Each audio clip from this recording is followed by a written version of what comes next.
মঞ্চে বসে আছেন আমন্ত্রিত ওলামায়ে কেরাম ও অতিথিবৃন্দ, শ্রোতা হিসাবে যারা এসেছেন, চলে গেছেন, আসছেন, নারী পুরুষ আবাল বৃদ্ধ বনিতা নির্বিশেষে সকলকে জানাচ্ছি আন্তরিক শুভেচ্ছা, ভালোবাসা, প্রেম, মোবারকবাদ, ধন্যবাদ, সাধুবাদ, স্নেহাশিস যথাক্রমে শ্রেণীগতভাবে। আলহামদুলিল্লাহ, আপনারা এতক্ষণ পর্যন্ত বিভিন্ন ওলামায়ে কেরামদের কাছ থেকে হাদিস এবং কোরআনের অমীয় বাণী শ্রবণ করছিলেন। আমিও আপনাদের সামনে এসেছি, কিছু কথা আলোচনা করব। ওমা তৌফিক ইল্লা বিল্লাহ, আলাইহি তাওয়াক্কালতু ওয়া ইলাইহি উনীব। বক্তব্যের প্রারম্ভে কয়েকটি কথা বলে রাখাটা ভালো মনে করছি। সেটা হচ্ছে এই, আল্লাহ সুবহানাহু ওয়া তাআলা বলছেন, নাহনু নাকুসসু আলাইকা হাসানাল কসাস বিমা আওহাইনা ইলাইকা হাযাল কুরআন।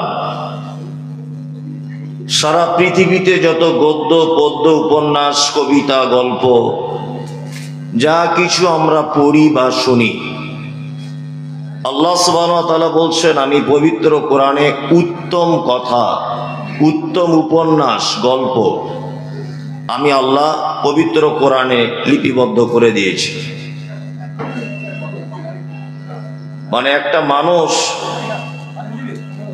যদি জ্ঞানী হতে চায়, একটা মানুষ যদি তার জ্ঞানের পরিপূর্ণতা যদি লাভ করতে চায়, পৃথিবীর কোনো সাবজেক্ট, কোনো বই নেই যে একটি বই অধ্যয়ন করলেই একটা মানুষের জ্ঞানের পরিপূর্ণতা পাবে। এরকম পৃথিবীতে কোনো বই নেই। তার একটা বাস্তব রূপ আপনাদেরকে বলি। দেখবেন ডাক্তারের বিভিন্ন ডিপার্টমেন্ট থাকে, কেউ নাক কান গলা, কেউ চোখের ডাক্তার, কেউ হার্ট স্পেশালিস্ট, কেউ আপনার লিভারের জন্য স্পেশালিস্ট, কেউ ক্যান্সারের স্পেশালিস্ট। এখন আপনি যদি একটা চোখের ডাক্তারকে যদি বলেন যে আমার স্ত্রী প্রেগনেন্ট, তাকে সিজার করতে হবে, আচ্ছা বলুন তো একটা চক্ষু বিশেষজ্ঞর পক্ষে এই সিজার করাটা সম্ভব না অসম্ভব? অসম্ভব। তার মানে উনি একটি ডিপার্টমেন্ট সম্পর্কে অভিজ্ঞতা অর্জন করেছেন। এবং সরকারিভাবে দেখবেন একটা ছেলে মাধ্যমিক পর্যন্ত সমস্ত সাবজেক্ট পড়ে, সমস্ত সাবজেক্ট। মাধ্যমিকের পরে পরে স্কুল বোর্ড থেকে তাকে জানিয়ে দেওয়া হয় যে তুমি যে কোনো একটা বিষয় নিয়ে এগিয়ে চলো, নয় তুমি বাংলায় হও, নয় তুমি বিজ্ঞানে আগাও, নয় তুমি অঙ্ক নিয়ে আগাও, নয় তুমি ইংলিশ নিয়ে আগাও, তুমি যে কোনো একটা বিষয় আগাও। কারণ সিলেবাস এইভাবে তৈরি করা নেই। পৃথিবীর কোনো দেশে কোনো জায়গাতে এইরকম করে সিলেবাস সাজানো নেই যে একটি সিলেবাসের ভিতরেই মানুষ সমস্ত বিষয় খুঁজে পাবে।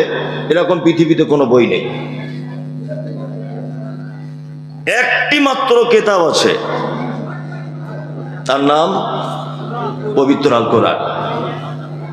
আমি বলছি তাই নয়, আপনি নিজে যাচাই করে দেখবেন। আপনি মহা আকাশ সম্পর্কে জানতে চাইছেন, আপনি এর ভিতরে পাবেন।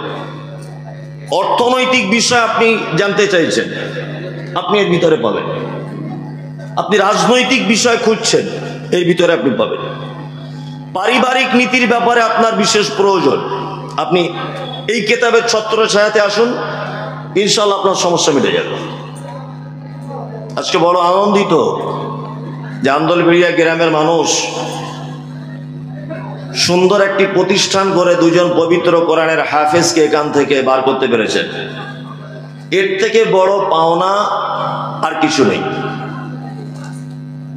আর এই রকম মাদ্রাসাগুলি আছে বলি কিছু হাফেজ মাওলানা এদেরকে দেখতে পাওয়া যাচ্ছে। আর সরকারিভাবে তো আপনারা দেখছেন কি অবস্থা চলছে।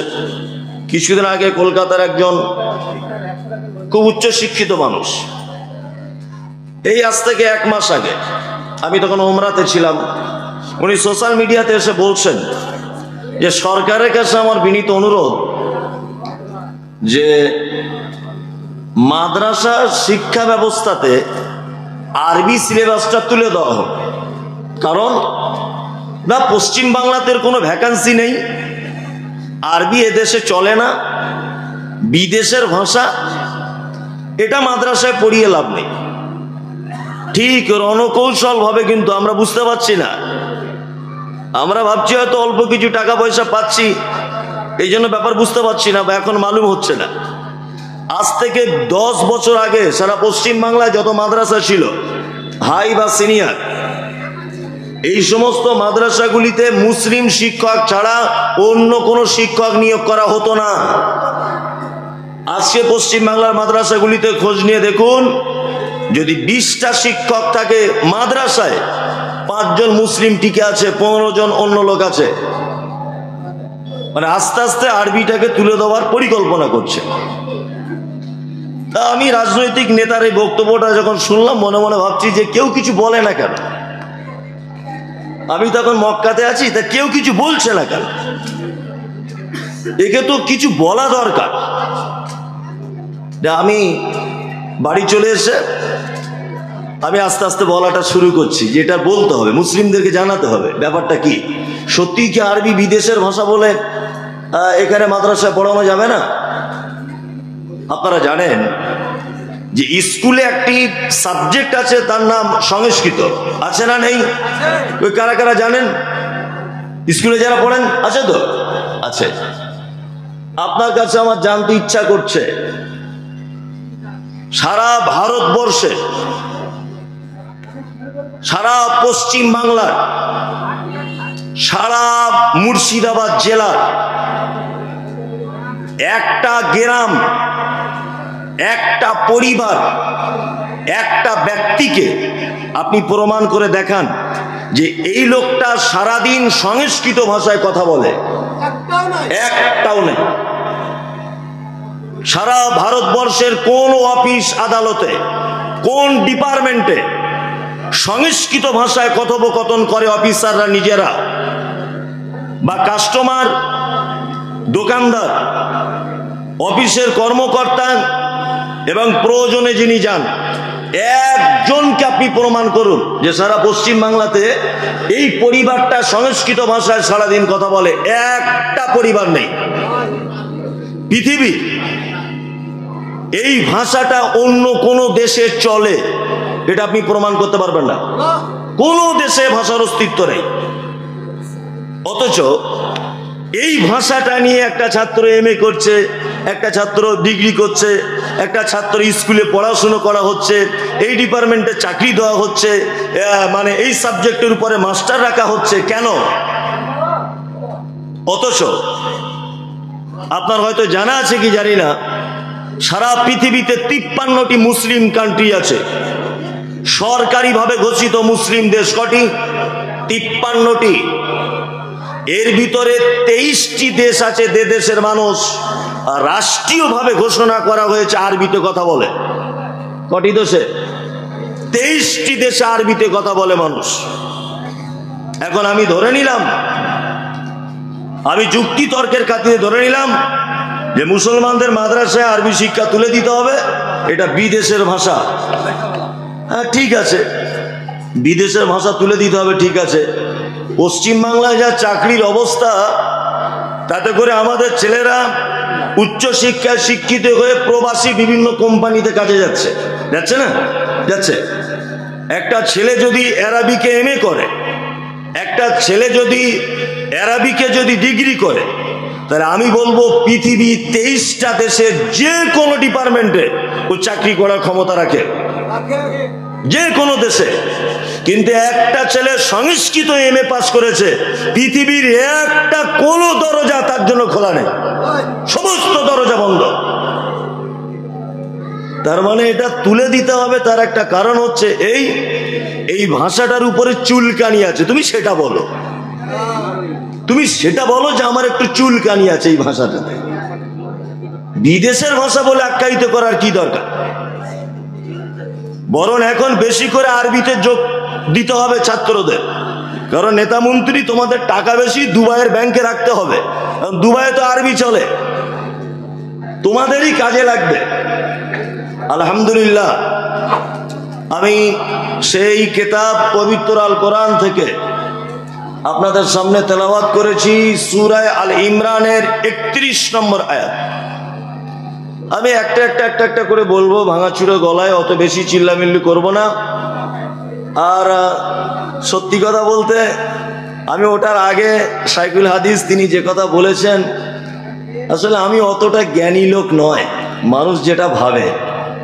আমি অল্প সামান্য জ্ঞানী মানুষ, তবে কিছু তথ্য সংগ্রহ করে আপনাদের সামনে উপস্থাপন করার চেষ্টা করি ইনশাল্লাহ, এবং হক কথাগুলো বলার চেষ্টা করি ইনশাল্লাহ।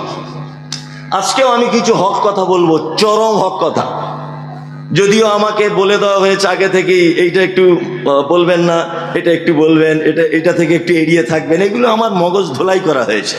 কিন্তু আমি কারোর ধোলাই শুনবো না, আমি আমার কথা বলবো ইনশাল্লাহ, তাতে যা আছে আছে।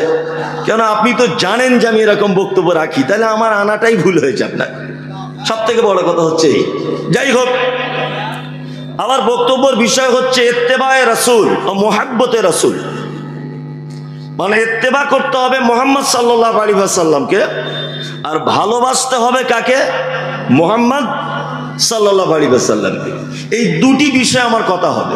এক, আল্লাহ সুবহানাহু ওয়া তাআলা বলছেন, কুল, নবী আপনি বলে দিন, ইন কুনতুম তুহিব্বুনাল্লাহ, তারা যদি আল্লাহর ভালোবাসা যদি পায় বা পেতে যদি চায়, ফাত্তাবিউনি, তারা যেন আপনার আনুগত্য করে। কি বললাম বুঝলেন? তাহলে আল্লাহর ভালোবাসা পেতে গেলে আনুগত্য করতে হবে কার? মুহাম্মদ সাল্লাল্লাহু আলাইহি ওয়াসাল্লাম, তাই না? বর্তমান মুর্শিদাবাদে, নদিয়াতে, মালদাতে, আর বাংলাদেশে তো আছি কিছু লোক বার হয়েছে, তারা বলছে যে আমরা শুধুমাত্র কোরআন মানবো, আমরা হাদিস মানবো না।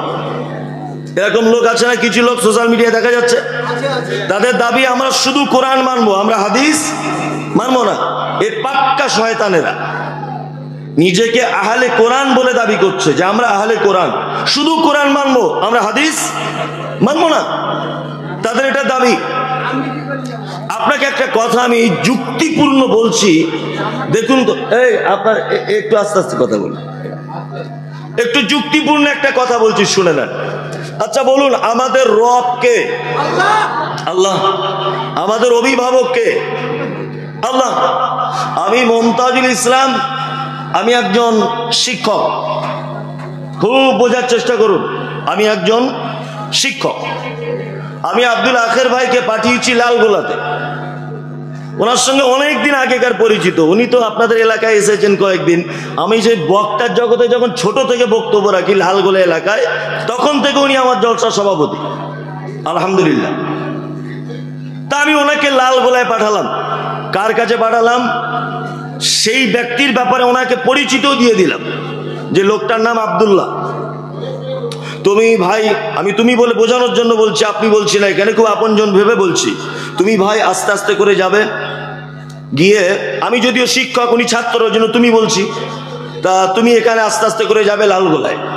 লালগোলায় গিয়ে আব্দুল্লাহ বলে একটা লোক আছে, সেই লোকটার কাছে তুমি থাকবে। সেই লোকটা যা কিছু বলবে তুমি তাই শুনবে, একটা কথা যেন অমান্য করবে না। তাহলে ওনাকে বলছেন কে? শিক্ষক মুমতাজুল ইসলাম। আর উনি যাচ্ছেন কার কাছে? আব্দুল্লাহর কাছে, বাড়ি লালগোলা। উনি লালগোলাতে গিয়ে আব্দুল্লাহর বাড়িতে কাজবাজ করছেন। আব্দুল্লাহ বলছে আমার শরীর খারাপ, ওষুধ আনতে হবে, উনি এনে দিচ্ছেন। আবার বাজার করতে হবে, উনি তাই করছেন। আমার গাড়িটা ধুতে হবে, তাই ধুচ্ছেন। পাশের আর একজন বলছেন, এই তুমি এত বড় একজন আলেম লোক আর তুমি আব্দুল্লাহ লালগোলাতে গাড়ি ধুচ্ছ। তখন উনি বলছেন যে আমি যদি এই লোকটার কথা অমান্য করি তাহলে অপমান করা হবে কাকে? ইয়েস, শিক্ষককে। শিক্ষককে অপমান করা হবে, তাই না? আর উনি যদি আব্দুল্লাহ সমস্ত কথা পুঙ্খানুপুঙ্খভাবে মেনে যদি চলে তাহলে মান্যতা দেওয়া হলো কার? শিক্ষকের। উনি আমার আদেশ পালন করছেন। আল্লাহ হচ্ছেন আমাদের রব, উনি আমাদের অভিভাবক, তাই তো? উনি আমাদেরকে বলছেন যে মোহাম্মদ বলে একজন নবী আমি প্রেরণ করছি তোমাদের মাঝে, ফাত্তাবিউনি, তোমরা ওই লোকটার আনুগত্য করো, ওই লোকটাকে মেনে চলো, ওই নবী যা বলে তোমরা সেই অনুযায়ী চলো। আচ্ছা বলুন তো, আমরা যদি এখন নবীর একটা কথা বাদ দিয়ে দিই তাহলে আল্লাহকে অপমান করা হলো কি হলো না? যারা বলছে আহলে কোরআন, মুমতাজুল ইসলাম বলছি আহলে শয়তান, কখনো হতে পারে না আহলে কোরআন। আল্লাহ তো আমাদেরকে বলছেন ফাত্তাবিউনি, তোমরা যদি আমাকে ভালোবাসতে চাও তাহলে আমি একটা লোকের নাম বলে দিচ্ছি, তার নাম মুহাম্মদ সাল্লাল্লাহু আলাইহি ওয়াসাল্লাম, তার আনুগত্য করো। তার আনুগত্য করলেই আমার আনুগত্য করা হয়ে যাবে। উনি যদি আব্দুল্লাহর কথা মতোই যদি চলেন তাহলে আমার কথা পরিপূর্ণভাবে উনি মানলেন না অমান্য করলেন? মানলেন। তাহলে বুঝে নিতে হবে মুহাম্মদ সাল্লাল্লাহু আলাইহি ওয়াসাল্লামকে ছাড়া কেউ যদি বলে আমি পরিপূর্ণ মুসলিম হব, এটা সম্ভব সম্ভব নয়। ইহবিবকুমুল্লাহ, আল্লাহ তাআলা বলছেন তোমরা যদি নবীর আনুগত্য করো তাহলে তোমরা আমার ভালোবাসা পাবে আর আল্লাহ তোমাদেরকে ভালোবাসবে। তোমরা আমার ভালোবাসা পাবে আর তোমরা আমাকেই ভালোবাসলে আর আমার ভালোবাসা তোমরা পাবে। এটা হচ্ছে একটি কথা। এখানে দুটি বিষয়, একটা হচ্ছে ভালোবাসা, একটা হচ্ছে ইত্তেবা, তাই না?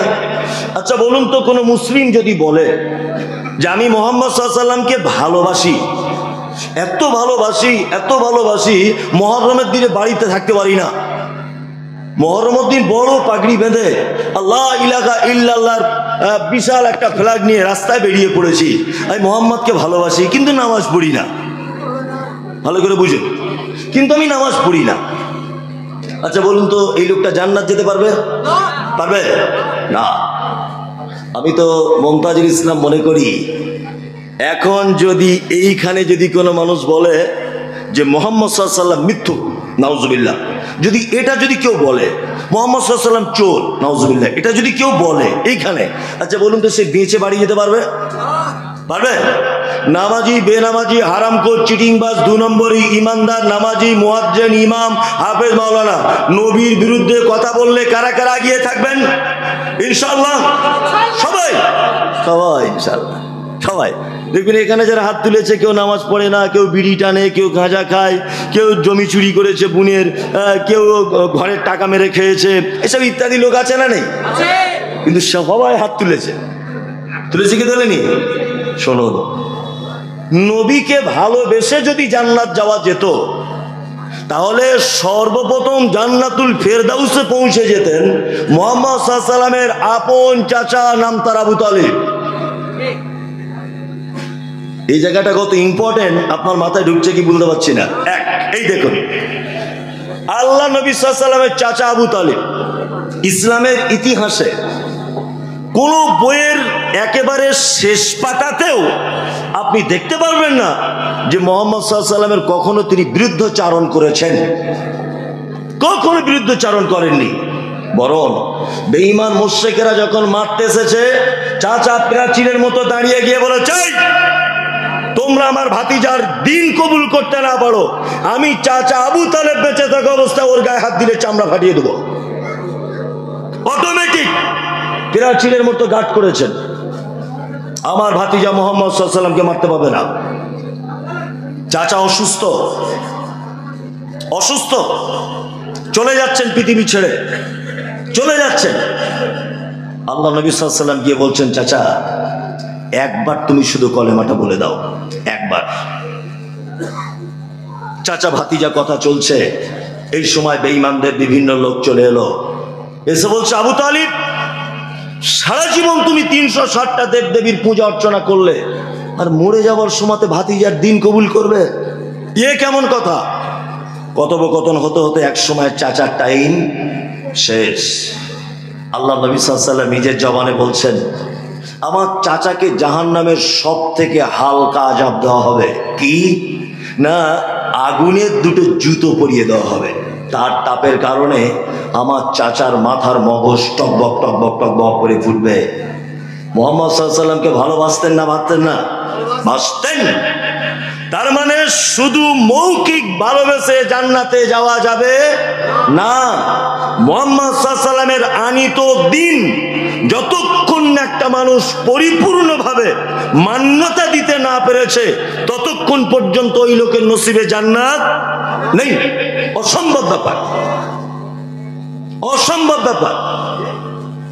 বর্তমান বাজারে ফকটিয়া ভালোবাসা দেখতে পাওয়া যায়, যায় না? বিশাল ফকটিয়া ভালোবাসা, সারা বছর খোঁজ নেই, রবিউল আউয়াল আসলে দেখো ধুমধাম করে বেরিয়ে গেল নবী প্রেমিক। সারা বছর মদ খায়, গাঁজা খায়, চুল্লু খায়, হিরোইন খায়, হারাম খায়, বারোমুন্ডা প্যান্ট পরে ঘোরে, জীবনে ঈদগাহে যায় না, মাদ্রাসায় যায় না, মসজিদে যায় না, কোথাও যায় না। অথচ ওই লোকটা আমাকে ফোন করে গাল দিচ্ছে, তোর মা যেদিন জন্ম দিয়েছিল তোর আব্বা বাড়ি ছিল না, আমাকে গাল দিচ্ছে। ভাই তুমি কি করো? না আমি বারমুন্ডা প্যান্ট করে দিনে 4 প্যাকেট করে সিগারেট খাই। তুমি বদমাশ, মমতাজুল ইসলাম নবীর দুশ্মন।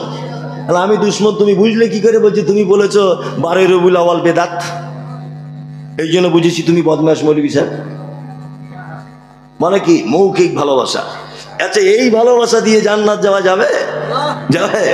যদি যেত তাহলে নবীর চাচা কোথায় থাকতো? ফেরদাউসে বসে থাকতো।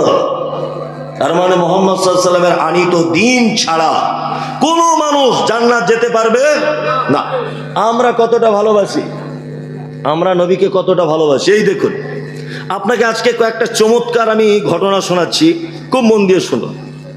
ইসলামের প্রথম যে জেহাদ হয়েছিল, জেহাদ যুদ্ধ, তার নাম কি কারো জানা আছে? বদর। ইয়েস, বদর। এটা হয়েছিল 2 হিজরিতে। খুব মনোযোগ দিয়ে শুনবেন। মুসলিম সৈন্য ছিল 313 জন, আর বেঈমানরা ছিল 1000। আপনারা তো ভালো জানেন, তাহলে বলার দরকার নেই, এটা না বলার দরকার আছে। মুসলিমরা যুদ্ধের ময়দানে এক জায়গায় ঘাঁটি গেড়েছে। আমি সেই বদরটা ডাইরেক্ট 1 সপ্তাহ আগে দেখে এসেছি, আলহামদুলিল্লাহ। আল্লাহ রসুল যে জায়গাটায় ঘাঁটি গেড়েছিলেন সূর্যর আলোর বিপরীত দিকে, আর যে পাহাড়ের সাইডে তিনি তাবু গেড়েছিলেন ওই পাহাড়টার নাম হচ্ছে রুমা পাহাড়। কি বললাম বুঝলেন? রুমা পাহাড়। রুমা পাহাড়ের দিকে আল্লাহ রসুল তাবু গেড়েছিলেন। যাই হোক, যুদ্ধ প্রথমে মল্লযুদ্ধ হয়। মল্লযুদ্ধ কাকে বলে? প্রতিটা যুদ্ধের ক্ষেত্রে এটা নিয়ম, মল্লযুদ্ধ। মল্লযুদ্ধ মানে ওই দলের 2 জন, এই দলের 2 জন, মাঝখানে হবে, 2 জনে হার জিত হলো, তারপরে আবার 4 জন করে হলো, তারপরে 6 জন করে হলো, এইভাবে আম যুদ্ধ শুরু হয়ে যাচ্ছে। আব্দুর রহমান ইবনে আউফ রাদিয়াল্লাহু তাআলা আনহু তিনি বলছেন, বদরের যুদ্ধ যখন চরম পর্যায়ে পৌঁছে গেছে, তখন 2টি বাচ্চা ছেলেকে দেখতে পেলাম, অল্প বয়সের ছেলে। 2টি বাচ্চা ছেলে, তার দৃষ্টিভঙ্গি দেখে আমার নিজেরই ভয় করছে যে তারা আমার দিকে হামলা করবে কিনা। আব্দুর রহমান ইবনে আউফ বলছেন, আব্দুর রহমান ইবনে আউফ বলছেন, 2 জনের হাতে রয়েছে যুদ্ধের জন্য যে সামগ্রীগুলো প্রয়োজন সেগুলো তাদের আছে। তাদের চোখ মুখ দেখে বুঝতে পারছি যে এরা মনে হচ্ছে কাউকে খুঁজছে, কাউকে খুঁজছে। তার মধ্যে এটা ভাবতে ভাবতে একটা ছেলে এসেছে, তার নাম মুআজ ইবনে আমর, আর একটা মুআজ ইবনে আফরা। তারা 2টো ছেলে, একটা আমরের বেটা, আমরের বেটা, আর একটা আফরার বেটা। তাই এসেছে, এসে বলছেন, চাচা আবু জেহেলকে চেনো? আবু জেহেল? আব্দুর রহমান ইবনে আউফ বলছে, ওরে বাবা, কার কথা বলছো তোমরা? তুমি জানো? আবু জেহেলকে? বলছে জানি না। মানে আবু জেহেল সেই লোক তো যে আল্লাহ নবীকে গালাগালি করে। আবু জেহেল তো সেই লোক যে নবীকে কষ্ট দেয়, ওই লোকটা তো। আব্দুর রহমান ইবনে আওফ বলছেন হ্যাঁ। তা কেন তোমরা আবু জেহেলকে খুঁজছো কেন? তখন বাচ্চা ছেলে দুটি বলছেন, চাচা, মৃত্যু যার আগে আছে তার হবে একথা চূড়ান্ত।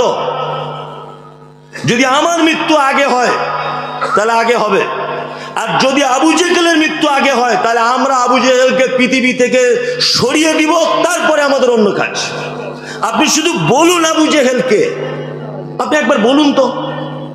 আব্দুর রহমান ইবনে আওফ বলছেন, দূর থেকে আমি লক্ষ্য করছি যে আবু জেহেল ঘোড়ার পিঠে চড়ে আছে অসংখ্য মানুষের ভিতরে। আমি বলে দিলাম, ওই দেখো। আব্দুর রহমান ইবনে আওফ বলছেন, ওই দেখো নবীর দুশমন বেঈমান আবু জেহেল। আব্দুর রহমান ইবনে আওফ বলছেন, যখন এই কথাটা বললাম তখন দুটি বাচ্চা ছেলে, একজন তীরন্দাজ যেমন তীর চালানোর জন্য তার নিশানি করে, তাদের দৃষ্টি শক্তিটা এমন ভঙ্গিতে আবু জেহেলের দিকে তাকিয়ে আছে যে এলেই আজকে ওকে শেষ করে দিবে, এরকম একটা অবস্থা। আবু জেহেল আসছে, উন্মুক্ত তলোয়ার নিয়ে দাঁড়িয়ে আছেন বাচ্চা ছেলে। আবু জেহেল পাত্তা দিচ্ছেন না। এ বাচ্চা কাচ্চা এরা কি করবে? মুআজ বলে একটা ছেলে বলছেন যে আমি এত দ্রুত গতিতে আবু জেহেলের পায়ে আঘাত করলাম, হাদিসে যে শব্দ এসেছে বলছে বাদাম যেমন ছাড়িয়ে দিলে ভিতরের মাল বার হয়ে যায়। বাচ্চাটা বলছেন, আমি আবু জেহেলের পায়ে যখন হাঁটুতে আঘাত করলাম তার পা থেকে হাঁটুটা খুলে পড়ে গেল এই দিকটা, এত জোরে আঘাত করেছি। বেঈমান, তুমি নবীকে গালাগালি করবে? তুমি নবীকে গালাগালি করবে? আবু জেহেলের পায়ে যখন আঘাত করেছে ওইদিকে আবু জেহেলের বেটা ও এসে আমাকে এত জোরে আঘাত করেছে যে আমার বাম হাতটা ঝুলে আছে চামড়াতে, পড়ছে না, কেটে পড়ে যাচ্ছে না। তখন আমি কি করলাম? আমি তখন আমার হাতের উপরে পাটাকে রাখলাম, পায়ের উপর হাতের উপরে পা দিলাম এরকম ভাবে, দিয়ে এইরকম ভাবে খেঁচ মেরে আমার হাতটাকে ছাড়িয়ে ফেলে দিলাম, কারণ আমার যুদ্ধে তলোয়ার চালাতে অসুবিধা হচ্ছিল। তাই বাচ্চা ছেলে। তারপরে দুইজনে এসে এমন করে আঘাত করেছে যে আবু জেহেল ওইখানেই শেষ, আর বাড়ি ফিরতে পারলো না। আল্লাহ রাসূল সাল্লাল্লাহু আলাইহি ওয়াসাল্লাম বলেছেন, বদর যুদ্ধে অংশগ্রহণকারী সমস্ত সাহাবীদেরকে ক্ষমা করে দেওয়া হয়েছে। যারা মারা গেছে, শহীদ হয়েছেন, তারা তো জান্নাতে যাবেন। যারা বেঁচে ছিলেন তাদের আর জীবনে কোনো রকমের অপরাধকে আল্লাহ সুবহানাহু ওয়া তাআলা অপরাধ বলে গণ্য করবেন না। আর সাহাবীদের তো অপরাধ থাকতোই না, তারপরেও যদি কোনো ত্রুটি বিচ্যুতি হতো আল্লাহ সুবহানাহু ওয়া তাআলা বদরি সাহাবীদের অন্ততপক্ষে সবকিছু ক্ষমা করে দিয়েছেন। এর নাম নবী প্রেমী। শুধু নবীকে গালাগালি করেছে, এই কারণে আবু জেহেলকে নয় মারতে হবে নয় আমাকে মরতে হবে, যে কোনো একটা চ্যালেঞ্জের সম্মুখে। এর নাম কি? নবী প্রেমিক। আর তুমি আবু জেহেলকে না মেরে তুমি যে আল্লাহ রসুলকে কত অপমান করছো সারাদিনে, আল্লাহ ভালো জানে। দেখুন, আপনি যদি রসুলকে ভালোবাসেন আর রাসূলের আল্লাহর ভালোবাসা যদি পেতে চান তাহলে কি করতে হবে? ফাত্তাবিউনি, আনুগত্য করতে হবে। কার? মুহাম্মদ সাল্লাল্লাহু আলাইহি ওয়াসাল্লামের। আমরা আনুগত্য করি তো? করি। আমি বলছি যে এইটা আল্লাহ রসুল বলেছেন, আর ও বারবার বলছেন এটা অমুক ইমাম বলেছেন। আমি বারবার বলছি এটা হাদিসে আছে, ও বলছে বারবার বলছে এটা আমাদের বড় হুজুর বলেছে। ভালো করে বুঝবেন, আমি বলছি এটা হাদিসে নেই, বলছে না এটা আমাদের পীর সাহেবের কিতাবে লেখা আছে। আচ্ছা, সব যদি তোমার পীর সাহেব দিয়ে ইসলামের মানদণ্ড হয়, তা মুহাম্মদ সাল্লাল্লাহু আলাইহি ওয়াসাল্লামকে পৃথিবীতে পাঠানো হয়েছিল কি জন্যে? তোমার জীবনের সমস্ত কিছু যদি তুমি তোমার হুজুরের পাল্লাতে দিয়ে যদি মাপতে শুরু করো, তা মুহাম্মদ সাল্লাল্লাহু আলাইহি ওয়াসাল্লামকে পাঠানো হয়েছিল কি জন্যে? আল্লাহু আকবার। আনুগত্য করতে হবে কার? মুহাম্মদ সাল্লাল্লাহু আলাইহি ওয়াসাল্লামের। তবে এদের একটা দলিল আছে, দারুণ দলিল। বলছেন মুহাম্মাদের পরেও অন্যজনকেও মানা যাবে, তার দলিল কি দলিল? আল্লাহ তাআলা বলছেন ইয়া আইয়ুহাল্লাযীনা আমানু আতিউল্লাহ ওয়া আতিউর রাসূল ওয়া উলিল আমরি মিনকুম, এইটা তাদের দলিল। আল্লাহ বলছে আমার আনুগত্য করো, আমার রাসূলের আনুগত্য করো, উলিল আমরি মিনকুম। আর উলিল আমর যারা, তাদের কথা তোমরা মানো। ফাইন তানাযাতুম ফীহি শাইউন ফারুদ্দু ইলাল্লাহি ওয়া রাসূল, যদি উলিল আমরদের কথা যদি তোমাদের সমস্যা না মেটে, তাহলে তোমরা আবার আল্লাহ এবং তার রাসূলের দিকে ফিরে আসো। এটা উত্তম, তো উত্তম। এই উলিল আমর থেকে প্রমাণ দিচ্ছে, বলছে আমরা অমুক ইমাম মেনে চলি। উলিল আমর থেকে প্রমাণ দিচ্ছে আমি অমুক পীরের মুরিদ। এটা উলিল আমর বলছে, কি বলছে না? একটাই তাদের দলিল। এবার এই ভিতরে একটা চমৎকার কথা বলে দিই। এই মুমতাজুল ইসলাম আল্লাহর কসম বলছে আপনার বিরুদ্ধে বলতে আসেনি, আমি শুধু এই আয়াতের ব্যাখ্যা বিশ্লেষণ করছি। সভাপতি সাহেব যোগ্য মানুষ বসে আছেন, আমি ওনার উপরে কথা নির্ভর করে রেখে আবার শক্ত করে বলছি, আমার যদি এক জায়গাতে ত্রুটি হয়, আমি মানুষ, ত্রুটি হতে পারে, উনি অবশ্যই আমার ভুল সংশোধন করে দেবেন। আমাকে কেউ সংশোধন করে দিলে আমি অন্তরের স্থল থেকে ওনার জন্য দোয়া করব। এটা আমার একটা সিফাত। কোনো বক্তা ভুল ধরলে রেগে যাবে না, তবে উনি যদি সেটা ভদ্রতার সাথে আমাকে যদি জানিয়ে দেন যে মুমতাজুল ভাই ব্যাপারটা এই হবে, অবশ্যই আমি সঙ্গে সঙ্গে রুজু করে নেব। এই দেখুন, যারা উলিল আমর দিয়ে প্রমাণ দিচ্ছে হুজুর মানা যাবে, পীর মানা যাবে, ইমাম মানা যাবে, আপনাদেরকে বলছি পবিত্র আল কোরআনে যে শব্দ ব্যবহার এসেছে উলিল আমরি মিনকুম, উলি শব্দটা বহু বচন, এক বচন নয়, তাই তো সাহেব? বহু বচন শব্দ। নাম্বার 2, আল্লাহ বলছেন মিনকুম। মিনকুম শব্দ হাদিসে, কোরআনে যত জায়গায় ব্যবহার হয়েছে, প্রত্যেক জায়গায় আল্লাহ সুবহানাহু ওয়া তাআলা জীবিত মানুষদের ক্ষেত্রে ব্যবহার করেছেন। এক জায়গাতেও মিনকুম শব্দ মৃত মানুষদের জন্য ব্যবহার করেননি। তার প্রমাণ আল্লাহ তাআলা বলছেন ইয়া আইয়ুহাল্লাযীনা আমানু, তোমরা যারা ঈমানের স্বীকৃতি প্রদানকারী, কুতিবা আলাইকুমুস সিয়াম, তোমাদের জন্য সিয়াম ফরজ করা হয়েছে, কামা কুতিবা আলাল্লাযীনা মিন ক্বাবলিকুম, যেমন তোমাদের পূর্ববর্তীদের উপরে ফরজ করা হয়েছিল, লাআল্লাকুম তাত্তাকুন, যাতে তোমরা পরহেজগার হতে পারো, যাতে তোমাদের ভিতরে আল্লাহ ভীতি আসে। আইয়ামাম মা'দুদাতিন, হাতে গোনা কয়েকদিন। ফামান কানা মিনকুম মারিজান, তোমাদের মধ্যে যারা অসুস্থ, আও আলা সাফারিন, যারা সফরে রয়েছে, ফাইদ্দাতুম মিন আইয়ামিন উখার, তারা যেন এই দিনটা অন্য দিনের দিন গণনা পূর্ণ করে দেয়। আচ্ছা বলুন তো, আল্লাহ তাআলা বলছেন মারিজান আও আলা সাফারিন, ফামান কানা মিনকুম মারিজান, তোমাদের মধ্যে যারা বর্তমানে রয়েছে তারা যদি কেউ অসুখে পড়ে যায়। আচ্ছা বলুন তো, এখানে আল্লাহ মরা মানুষদের কথা বলছেন, যা রমজান মাসে যারা জীবিত আছে তাদের কথা বলছেন? পরিষ্কার, পরিষ্কার না? একদম পরিষ্কার। আল্লাহ বলছে রমজান মাসে তোমরা সিয়াম পালন করছো, সিয়াম মাসে, রমজান মাসে যদি কেউ অসুস্থ হয়ে যায় তোমাদের ভিতরে, ফামান কানা মিনকুম মারিজান, তোমাদের মধ্যে বর্তমানে যদি কেউ অসুস্থ হয়ে যায়, আর আলা সাফারিন, যদি কেউ সফর অবস্থায় থাকে, ফাইদ্দাতুম মিন আইয়ামিন উখার, তাহলে এইটা অন্য দিনে পূরণ করে দিবে, তাই তো? আল্লাহ সুবহানাহু ওয়া তাআলা বলছেন উলিল আমরি মিনকুম, তোমাদের মধ্যে যারা উলিল আমর রয়েছে। এইবার আপনাকে একটা কথা বলার চেষ্টা করছি। বর্তমান কিছু মানুষ রয়েছে, এখানে যত মাযহাবের মানুষ আছেন, যত দল মত পথের মানুষ আছেন, আমি আল্লাহর নামের কসম দিয়ে বলছি, আপনার বিরুদ্ধে বলছি না, আপনি শুধু কোরআনের এই আয়াতটা বোঝার জন্য আপনার কাছে বিনীত অনুরোধ করছি। সেটা হচ্ছে এই এক শ্রেণীর মানুষ বলছেন ইমাম মানতেই হবে, ইমাম মানা ফরজ। বলছে কি বলছে না? বলছে। এই দেখুন, এইবার আপনাকে একটা তথ্য দিই। ইমাম আবু হানিফা রাহিমাহুল্লাহ, তিনি আল্লাহ নবী সাল্লাল্লাহু আলাইহি ওয়াসাল্লাম পৃথিবী থেকে চলে গেছেন কত হিজরিতে জানা আছে? আল্লাহ নবী সাল্লাল্লাহু আলাইহি ওয়াসাল্লাম পৃথিবী থেকে চলে গেছেন কত হিজরিতে? 11 হিজরিতে। 11 হিজরিতে ইমাম আবু হানিফা রাহিমাহুল্লাহ তিনি জন্ম হচ্ছেন ৮০ হিজরিতে। তার মানে আল্লাহ রসুল মারা যাবার ৬৯ বছর পরে জন্ম হচ্ছেন কে?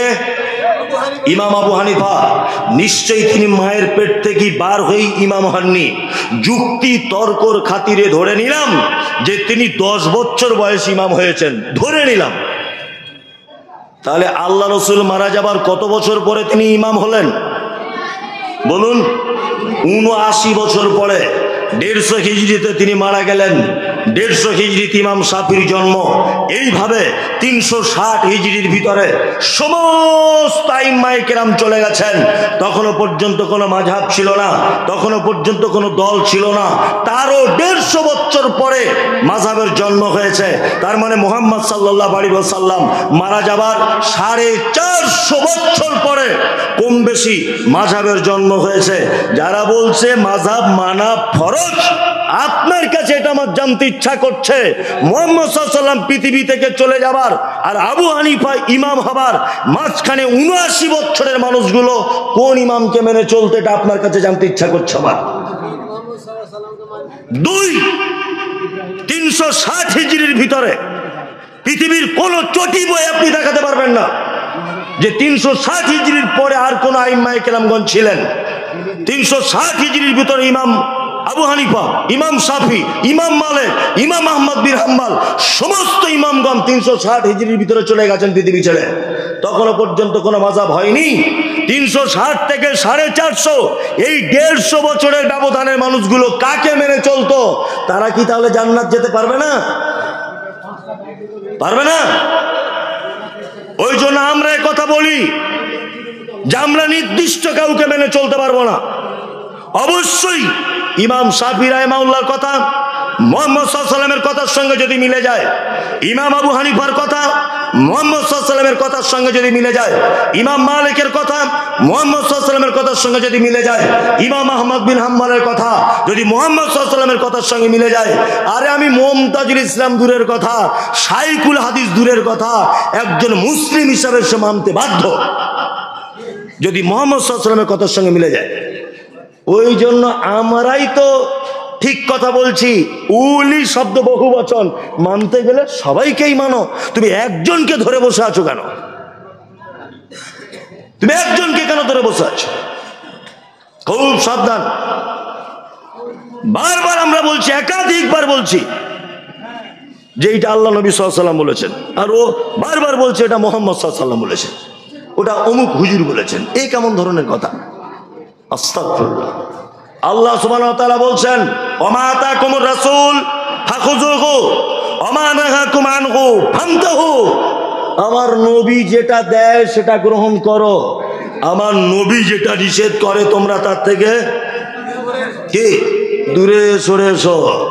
আমরা তো এই দুটো কথাই শুধুমাত্র বলি যে আল্লাহর নবী এটা বলেছে, তুমি এটা আজ থেকে করো। আল্লাহর নবী এটা বলেনি, তুমি এটা করতে যেও না। এ আবার মাঝখান থেকে কাউকে ঢুকিয়ে দিয়ে বলেছে এটা আমার অমুক সাহেব বলেছে।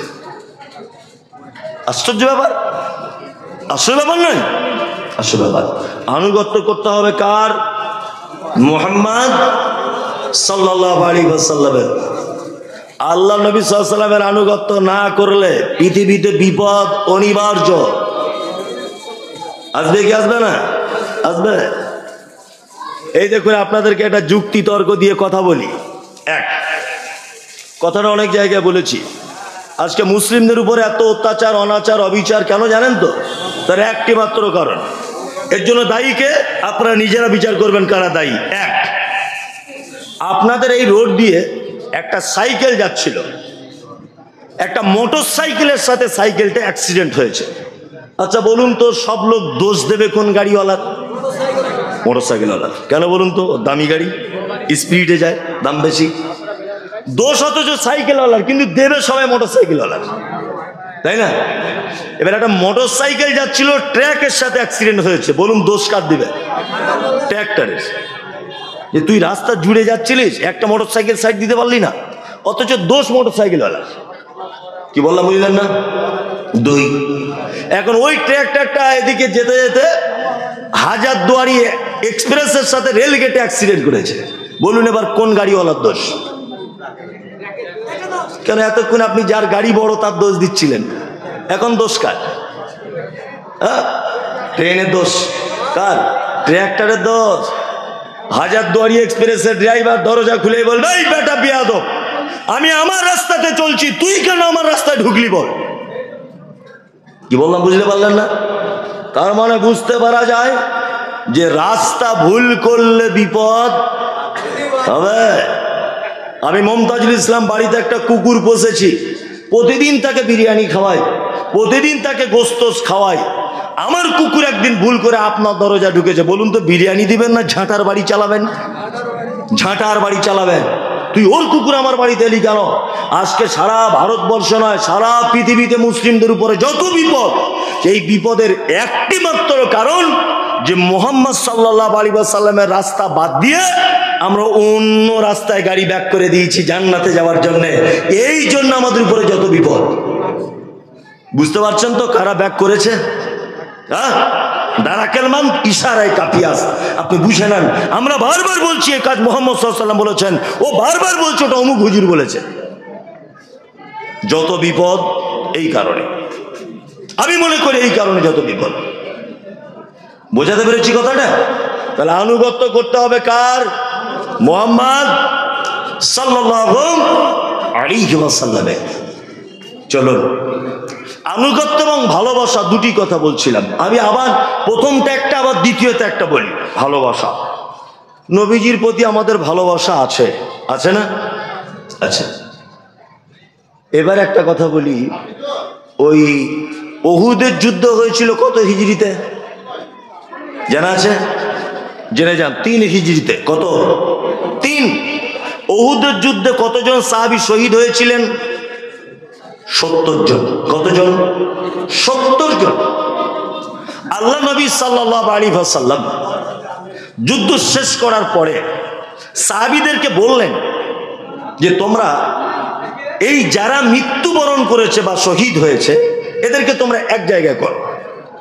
আল্লাহ রাসূল যখন এক জায়গায় করার কথা বললেন, সাহাবীরা যখন এক জায়গায় করলেন, দেখা যাচ্ছে 68টা লাশ খুঁজে পাওয়া যাচ্ছে, 2টা লাশ খুঁজে পাওয়া যাচ্ছে না। কটা? 2টা। দুইজনকে, এক আল্লাহ নবী সাল্লাল্লাহু আলাইহি ওয়াসাল্লামের চাচা, তার নাম হামজা রাদিয়াল্লাহু তাআলা আনহু। 2 হানজালা রাদিয়াল্লাহু তাআলা আনহু। আল্লাহ রাসূল সাল্লাল্লাহু আলাইহি ওয়াসাল্লাম খুব মন খারাপ, 2টো লাশ পাওয়া যাচ্ছে না। সাহাবীদেরকে আবার বললেন, যাও তোমরা লাশ দুটিকে খোঁজো। লাশ দুটিকে খুঁজতে গেলেন সাহাবীগণ। আল্লাহ রাসূল দাঁড়িয়ে আছেন, ঠিক পর্দা সহকারে একজন মহিলা, পর্দা নাসিন, এইরকম ভাবে এসে আল্লাহ রাসূলকে এসে বলছেন, আল্লাহ রাসূল আপনি আমাকে চিনতে পারছেন? আল্লাহ রাসূল বলছেন, না তোমাকে চিনতে পারছি না, তুমি কে? মহিলা বলছেন, আল্লাহ রাসূল গতকাল বিকাল বেলাতে আপনি কারোর বিবাহ পড়িয়েছিলেন। আল্লাহ রাসূল বলছেন, হ্যাঁ আমি হানজালা বলে একজন সাহাবীর বিবাহ পড়িয়েছিলাম। তখন মহিলা বলছেন, আল্লাহ রাসূল এই দেখুন, এই আমার হাতে দেখুন এখনো মেহেন্দির দাগ লেগে আছে, আমার মেহেন্দি এখনো উঠে যায়নি। আমি সেই হানজালার স্ত্রী বলছি। আপনি যখন বিয়ে পড়িয়ে চলে এসেছিলেন, আমরা স্বামী স্ত্রী এক জায়গায় ছিলাম। বলতে খুব লজ্জাও করছে, আল্লাহ রাসূল আপনি তো বলেন জেহাদের ময়দানে যারা শহীদ হয়ে যায় তাদেরকে রক্ত মাখা অবস্থায় ওই কাপড়ে ওইভাবে তাদেরকে দাফন করা হয়। আল্লাহ রাসূল বলতে খারাপ লাগছে, তবু আপনাকে বলছি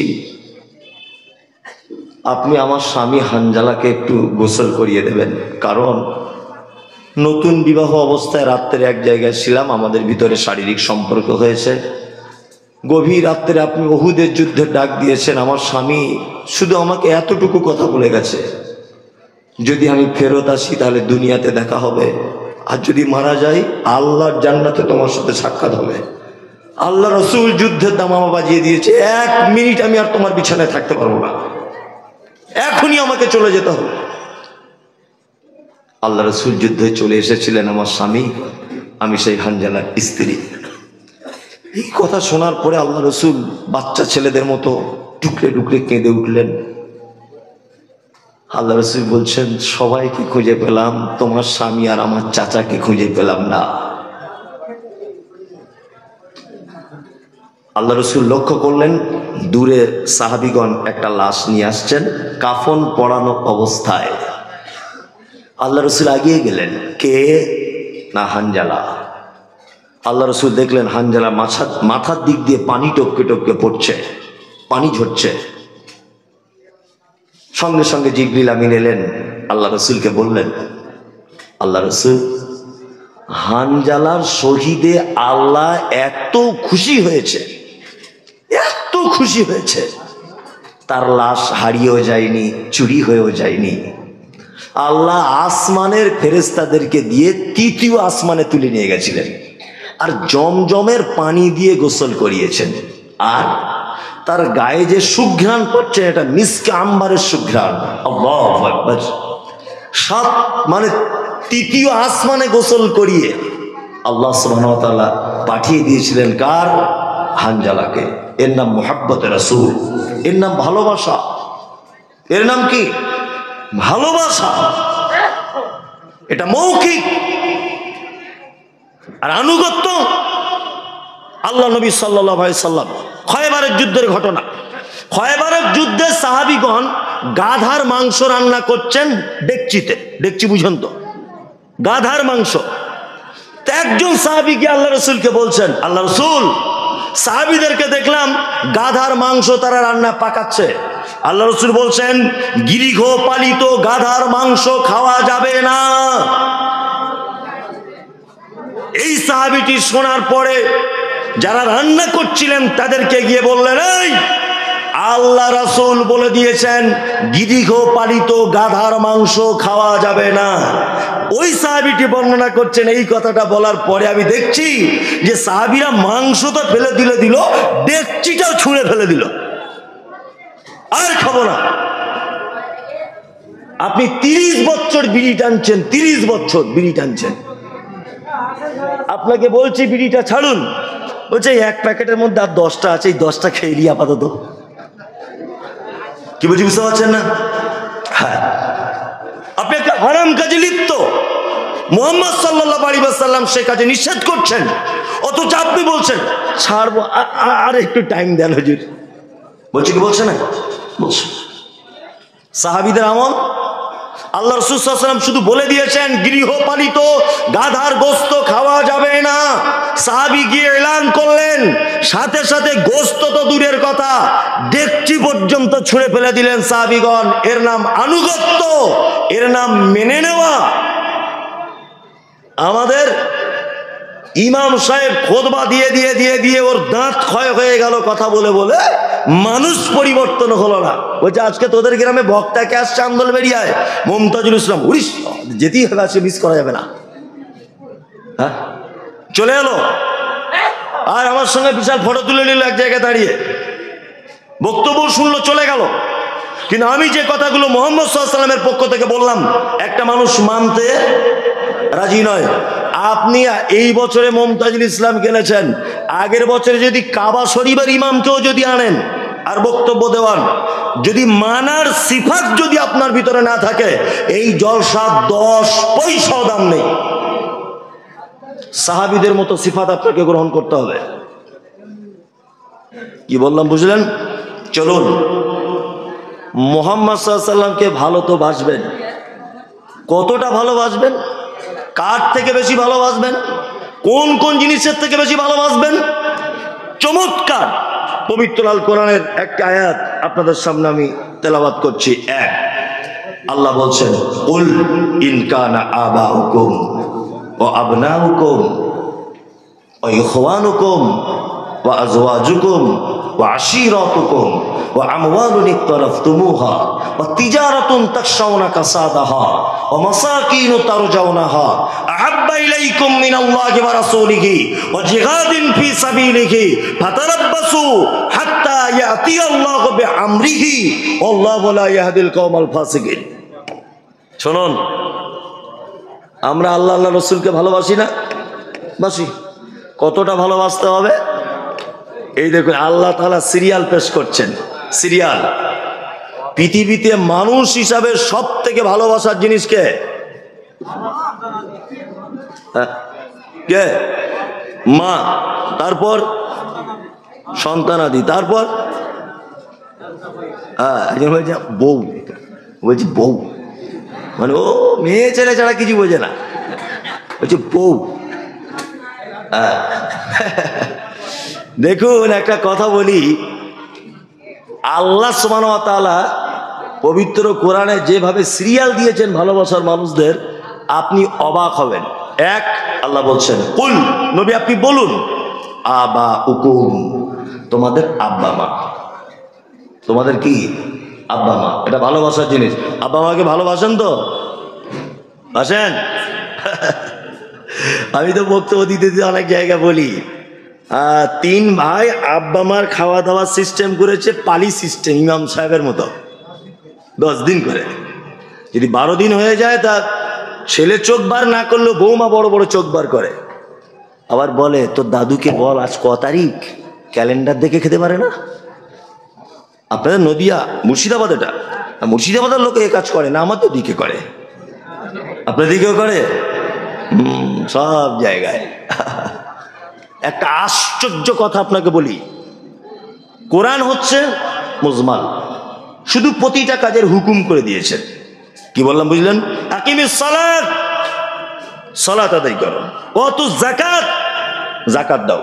গমের কতটা ওষুধ, টাকার কতটা 2.5% না 10% না 2% না 3%, সোনার কতটা চাঁদির কতটা, এটা কিন্তু নেই। যাকাত দিয়ে দাও, সালাত আদায় করো। ওয়ারকাউ মা রাকিন, রুকুকারীদের সাথে রুকু করো। তারপরে হাত তুলতে হবে কি তুলতে হবে না, আমিন জোরে না আসতে, পায়ে পা মিলাবো কি মেলাবো না, এটা কোরআনে পাবেন না। এটা পেতে গেলে কোথায় যেতে হবে? মুহাম্মদ সাল্লাল্লাহু আলাইহি সাল্লামের কাছে। পবিত্র আল কোরআনে একটি মাত্র বিষয়ের ব্যাপারে আল্লাহ সুবহানাহু ওয়া তাআলা প্রত্যেকবারে হালকা করে ব্যাখ্যা বিশ্লেষণ করেছেন, তার নাম পিতা মাতার ব্যাপারে বলতে গিয়ে। প্রত্যেক ব্যাপারে যে জায়গায় পিতা মাতার ব্যাপারে আল্লাহ তাআলা বলেছেন, তারপরই আবার আয়াত বলেছেন, এই তোমার মা তোমাকে কষ্টের পর কষ্ট ধারণ করে দুধ পান করিয়েছে, তোমাকে পেটে ধরেছে। বিস্তারিতভাবে আল্লাহ সুবহানাহু ওয়া তাআলা পিতা মাতার ব্যাপারে যত জায়গায় কথা বলেছেন, প্রত্যেক জায়গাতে আল্লাহ নিজে তাফসীর করে দিয়েছেন। আশ্চর্য একটি বিষয়। আপনাদের এলাকায় এক লোকের 3 ছেলে, বক্তব্য এতক্ষণ যা শুনেছেন যদি আপনি ভুলে যান আমার কোনো আপত্তি নেই। এই জায়গাটা অন্তত পক্ষে যারা বসে আছেন, কমিটিতে আছেন, এমনি লোক আছেন, সভাপতি আছেন, আলেম ওলামা আছেন, যারাই আছেন, এই কথাটা অন্তত পক্ষে শোনার জন্য বিনীত অনুরোধ করছি। পিতামাতা কত ভালোবাসার জিনিস, আর বর্তমানে অবস্থা কি। আপনারা 3 ভাই দিল্লিতে কাজ করেন, ঈদের 1 সপ্তাহ আগে বাড়ি আসবেন। আপনার স্ত্রীকে ফোন করে বলছেন, হ্যালো সাবিনা, আমি বাড়ি যাচ্ছি, তোমার জন্য কি নিয়ে যাবো বলো। আপনার স্ত্রী খুব মিষ্টি করে হেসে দিয়ে বলছে, লাল টুকটুকে একটা আমার জন্য শাড়ি আনবে, ছেলের জন্য জিন্স প্যান্ট, মেয়ের জন্য একটা লেহেঙ্গা, না কি বলছে, লেহেঙ্গা, আর মনে করে আমার ছোট বোনের জন্য 2টো চুড়িদার আনবে।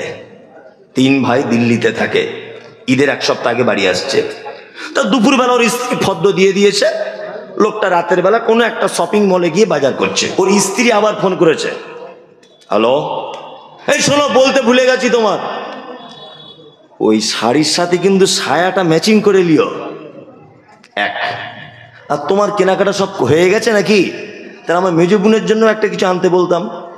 ছেলেটা তখন বলছে, কেনাকাটা সবই রেডি, শুধু আব্বার জন্য ঈদের দিনে একটা লুঙ্গি পাঞ্জাবি নিচ্ছি, আর মায়ের জন্য একটা শাড়ি, একটা ব্লাউজ, একটা সায়া।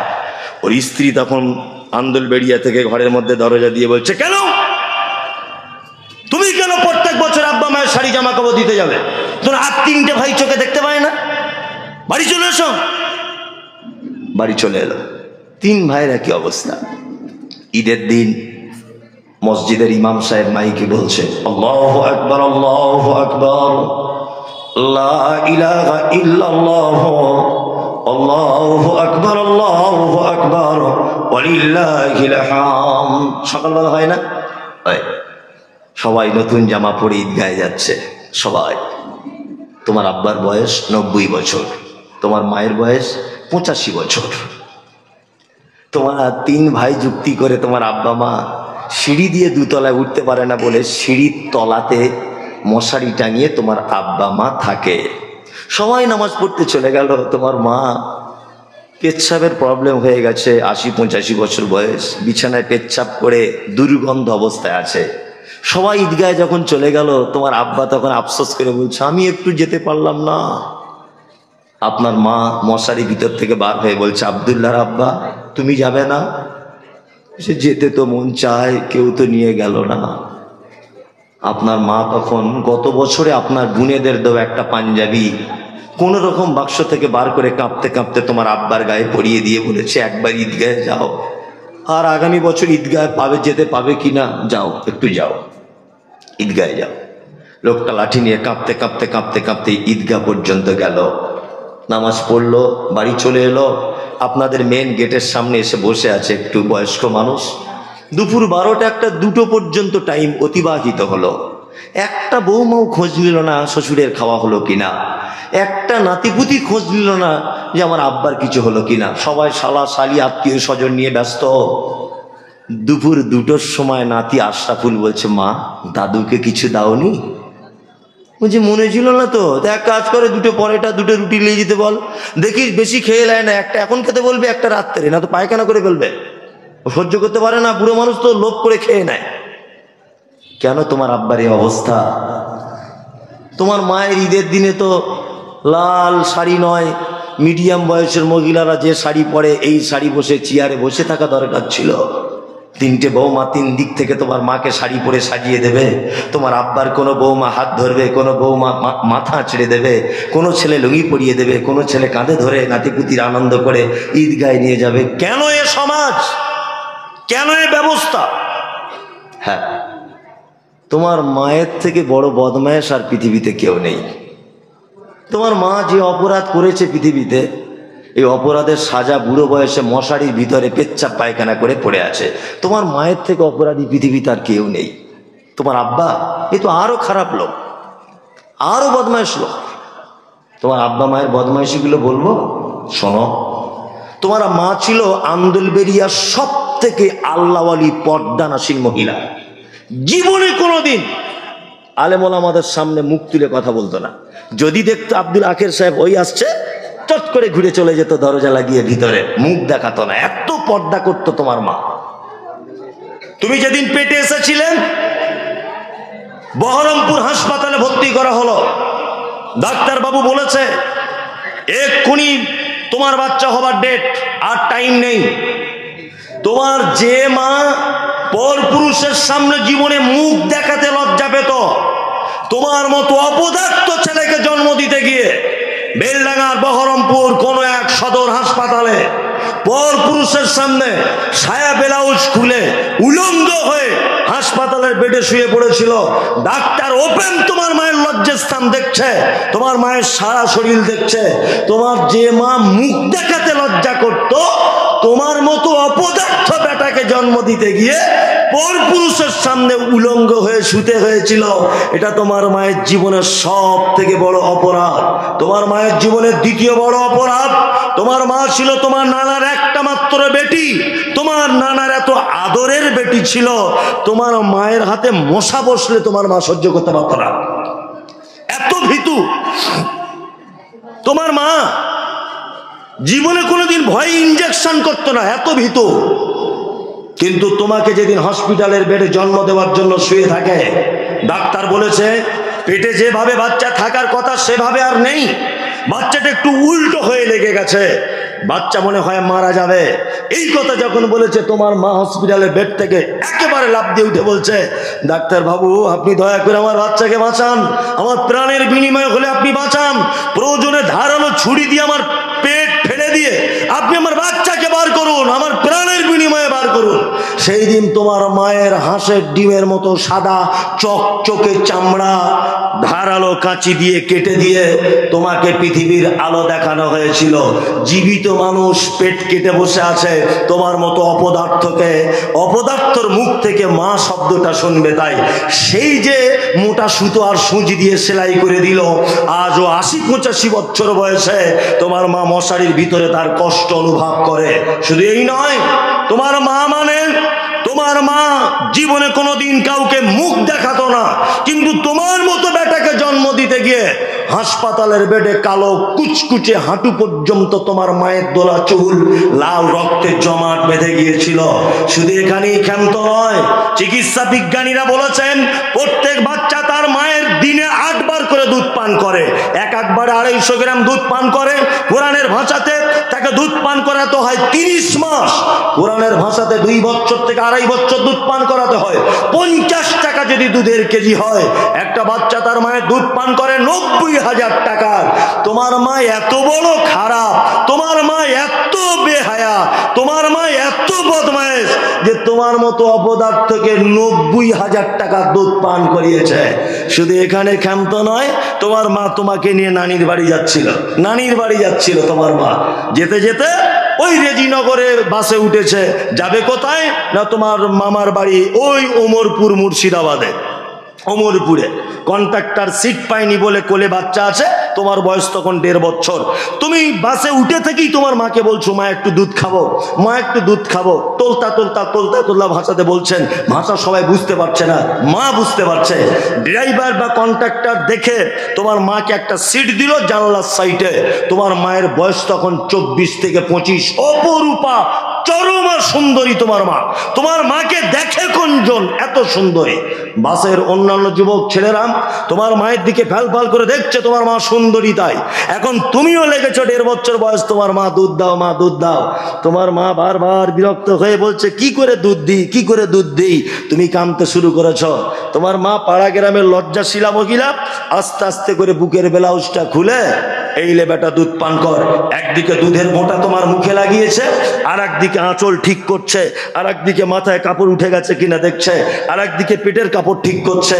তোমার মা যদি সেদিন বলতো ওমরপুরে যেতে টাইম লাগবে ৫ ঘন্টা, বাবু আমার খুব লজ্জা করছে, তোমাকে আমি দুধ দিতে পারবো না, খুব লজ্জা করছে, তোমাকে দুধ দিতে পারবো না। আমি মুমতাজুল ইসলাম বলছি, ৫ ঘন্টার ভিতরে তোমার কচি কণ্ঠনালী আটকে তুমি মারা যেতে পারে। আল্লাহ সুবহানাহু ওয়া তাআলা বলছেন, ইয়াসালুনাকা মাযা ইউনফিকুন কুল মা আনফাকতুম মিন খাইরিন ফালিল ওয়ালিদাইন ওয়াল আকরাবিন ওয়াল ইয়াতামা ওয়াল মাসাকিন ওয়া ইবনিস সাবিল ওয়া মা তাফআলু মিন খাইরিন ফাইন্নাল্লাহা বিহি আলিম। মুহাম্মদ সাল্লাল্লাহু আলাইহি ওয়াসাল্লাম, আপনাকে জিজ্ঞাসা করা হচ্ছে পৃথিবীতে যত দান করার জায়গা, যত খরচা করার জায়গা, উত্তম খরচা করার জায়গা কোন জায়গা? আপনাকে জিজ্ঞাসা করছি, আপনি বলুন তো উত্তম দান করার জায়গা কোথায়? মসজিদ মাদ্রাসা, এটা আমরা শুনে এসেছি, কিন্তু আল্লাহ নবীকে জিজ্ঞাসা করা হচ্ছে, ইয়াসালুনাকা মাযা ইউনফিকুন, নবী আপনি বলুন আমরা কোথায় খরচা করব, কোথায় আমরা দান করব, কোথায় আমরা ব্যয় করব? মুহাম্মদ সাল্লাল্লাহু আলাইহি ওয়াসাল্লাম আবার কোরআন বলছে, কুল, নবী আপনি প্রশ্নকারীদের বলুন, মান ফাকতুম মিন খাইরিন ফালিল ওয়ালিদাইন, তোমরা যত জায়গায় খরচা করো, পিতামাতার জন্য যে টাকাটা খরচা করো, এর থেকে উত্তম খরচা করার আর কোনো জায়গা নেই। কি বললাম বুঝলেন? মা বেঁচে আছে, আব্বা বেঁচে আছে, যাওয়ার সময় আপনার মায়ের জন্য একটা ওড়না কিনে নিয়ে যান। মা তুমি নামাজ পড়ো, নাও এই ওড়নাটা আন্দোলবেড়িয়া জলসায় গিয়ে কিনে নিয়ে এসেছি, তুমি নামাজ পড়বে গায়ে দিয়ে। কি বললাম বুঝলেন? আল্লাহ সুবহানাহু ওয়া তাআলা ভালোবাসার সিরিয়াল করতে গিয়ে প্রথমে কাদেরকে রাখা হয়েছে? আবাউকুম, তোমার আব্বা মা। এখন আল্লাহর কথা অমান্য করে আমরা আগে রেখেছি কাকে? থানার বড় বাবুকে, বউকে রেখেছি। ও যা বলে তাই বলছে আমার বউ এত ভালো মরিছে, আর কি বলবো, ওর মতো মেয়ে হয় না। না কি ভালো? বলছে বিয়ে করার ৩ মাসের পরে আলাদা,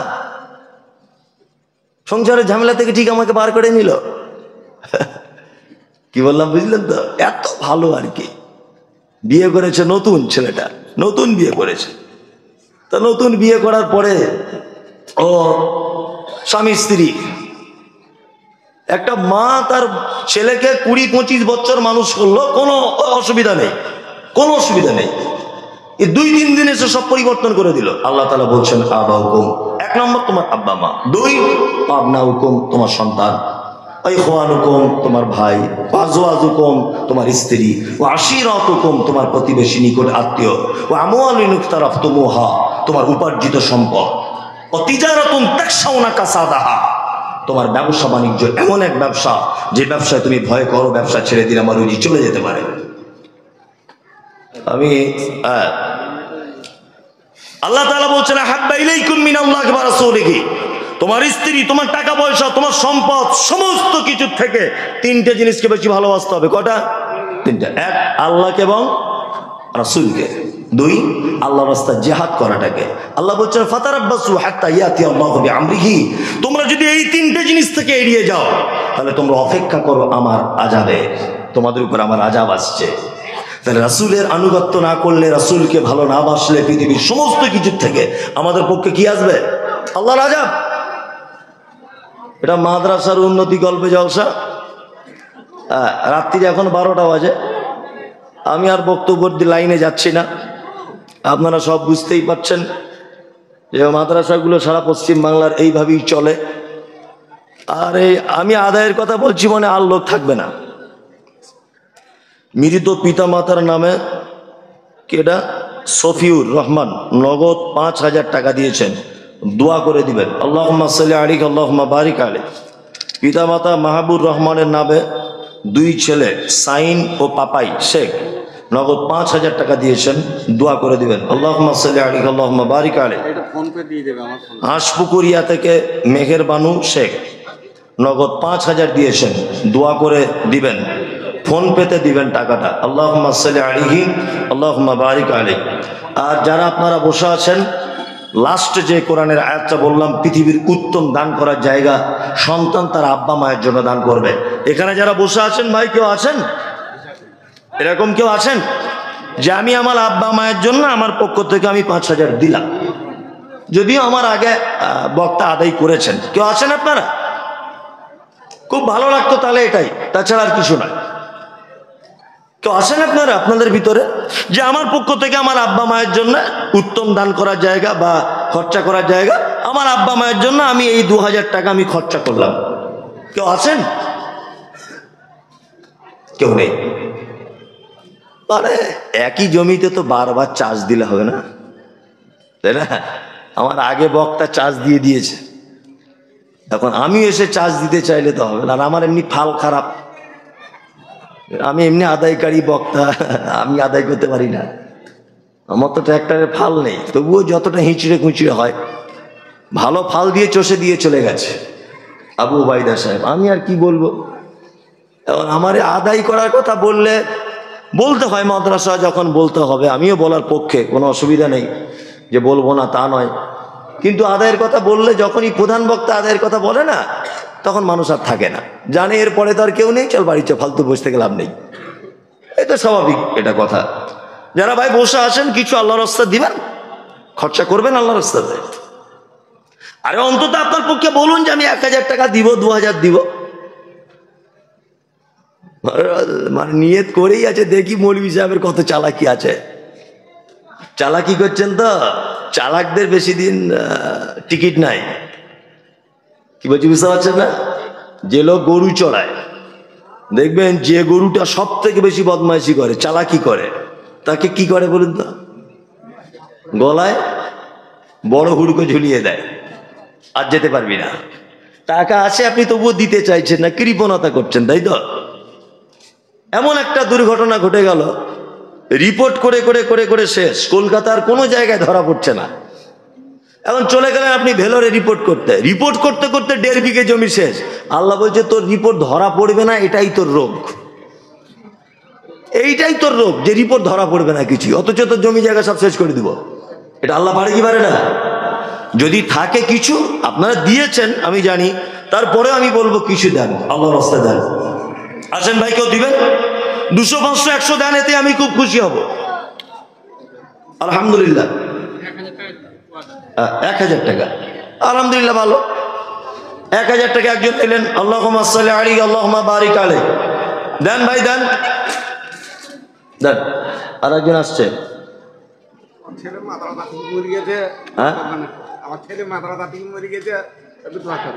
ওনার ছেলে মারা গেছেন। আচ্ছা আলহামদুলিল্লাহ। একজন দিয়েছেন 500, ওনার ছেলে মারা গেছে। আল্লাহ তুমি ওনার ছেলেকে ক্ষমা করো।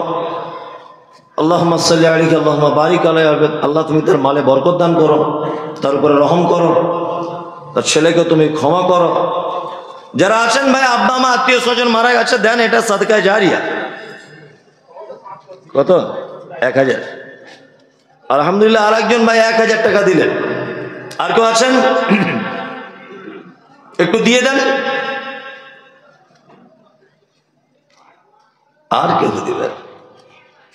মাত্র 2500 টাকা হলো, আর ওইদিকে 5000 করে। যার কাছে যা আছে একটু দিয়ে দেন, দেন। একজন 200 টাকা দিলেন, মাশাআল্লাহ। গজল বলবো? আমি তো গজল বেশি জানি না। যারা আছেন দেন, আপনারা আল্লাহর রাস্তায় দিয়ে দেন। হাজির বেটার বিয়ে হলো কাজীর বেটির সাথে, হাজির বেটার বিয়ে হলো কাজীর বেটির সাথে। কাজীর বেটি বলছে আমি যাব সিনেমাতে। হাজির বেটা বলে ওগো বাপ যে আমার হাজি, ওগো বিবি তোমার কথায় কেমনে হব রাজি। কাজীর বেটি দুঃখ মনে কথা নাকি বলে, হাজির বেটা পড়লো ফেরে বোঝাই কোন ছলে। সিনেমা দেখা মেয়ে মানুষ ঘরে রাখা দায়, অবশেষে রাজি হতে হলো নিরুপায়। হাজির বেটা বলে শোনো শোনো গো সুন্দরী, আমার স্যুট আমার জামা পড়ো তাড়াতাড়ি। দুই বন্ধুর মতো তারা গেল সিনেমাতে, রাস্তা তাদের জানা আছে সন্দেহ নাই তাতে। বিয়ের আগে কত গেছে হিসাব কে বা রাখে। হলের সামনে দাঁড়িয়ে গেল, লাগলো আলোর ছটা। অনেক দিনের পুরাতন বন্ধুর সাথে হলো দেখা। বন্ধু বলে ওরে বন্ধু এটা কে তোর হয়? বন্ধু বলে ওটা আমার শালার পরিচয়। কেউ দিবেন? আর দিয়ে দেন। মনিরুল শেখ 3000 টাকা নগদ দিয়েছে, 2000 টাকা ওয়াদা। মাশাআল্লাহ। মনিরুল শেখ না, মনিরউদ্দিন শেখ। মনিরউদ্দিন শেখ 5000 টাকা আদেশ করিল আল্লাহ পবিত্র কোরআনে। আর বিবাহ করিতে যত আদম সন্তানের, আদেশ করিল আল্লাহ পবিত্র কোরআনে। বিবাহ করিতে যত আদম সন্তানের, কোরআনে আদেশে আল্লাহ যদি না করিত, মানুষের বংশ সব ধ্বংস হয়ে যেত। কিন্তু হয় বর্তমানে হতেছে এমন, বেটির বিয়েতে বেটার বাপ নিচ্ছে কত পণ। কেউ সোনা দানা নিচ্ছে, কেউ টাকা করি, কেউ জমি জায়গা নিচ্ছে, কেউ নিচ্ছে বাড়ি। আবার কত বাপ জীবনে নিব না গোপন, বেটা বেটি সাজিয়ে দিকে বিয়াই আপন। টাকার বেলায় সাধু সাজে, জমির বেলায় চোর। টাকার বেলায় সাধু সাজে, জমির বেলায় চোর। বর্তমানে বেটার বাপ এমনি হারামখোর। চোর লোকে চুরি করে অন্ধকার হলে, বেটার বাপ করে চুরি দিনের উজ্জ্বলে। হায়রে বেটার বাপ তুমি এমনি লোভী হলে, টাকার বদলে বেটা বিক্রি করিলে। বহরমপুর হাটে বেলডাঙ্গার হাটে শুনি বিক্রি হয় পাঁঠা, পাঁঠার মতো বিক্রি করো তোমরা নিজের বেটা। হায়রে বেটার বাপ তুমি এমনি লোভী হলে, পাঁঠারও মতো বেটা বিক্রি করিলে। তোর জন্য কে বাদাই জানো বেটার বাপ, শত শত বেটির বাপরা দিচ্ছে অভিশাপ। দেন, কেউ দিবেন তো দিয়ে দেন ভাই, তাড়াতাড়ি করে, তাড়াতাড়ি করে দেন। শাহাবুল সাহেব 10,000, 5,000। মাশাআল্লাহ। শাহাবুল সাহেব 10,000 টাকা। আল্লাহুম্মা সাল্লি আলাইহি আল্লাহুম্মা বারিক আলাইহি। আর কেউ আছেন ভাই? দিয়ে দেন। শাহাবুল সাহেব দিয়েছেন 10,000। আর কেউ থাকলে দিয়ে দেন, দেরি করিয়েন না। যার কাছে যা আছে দিয়ে দেন আল্লাহর রাস্তায়।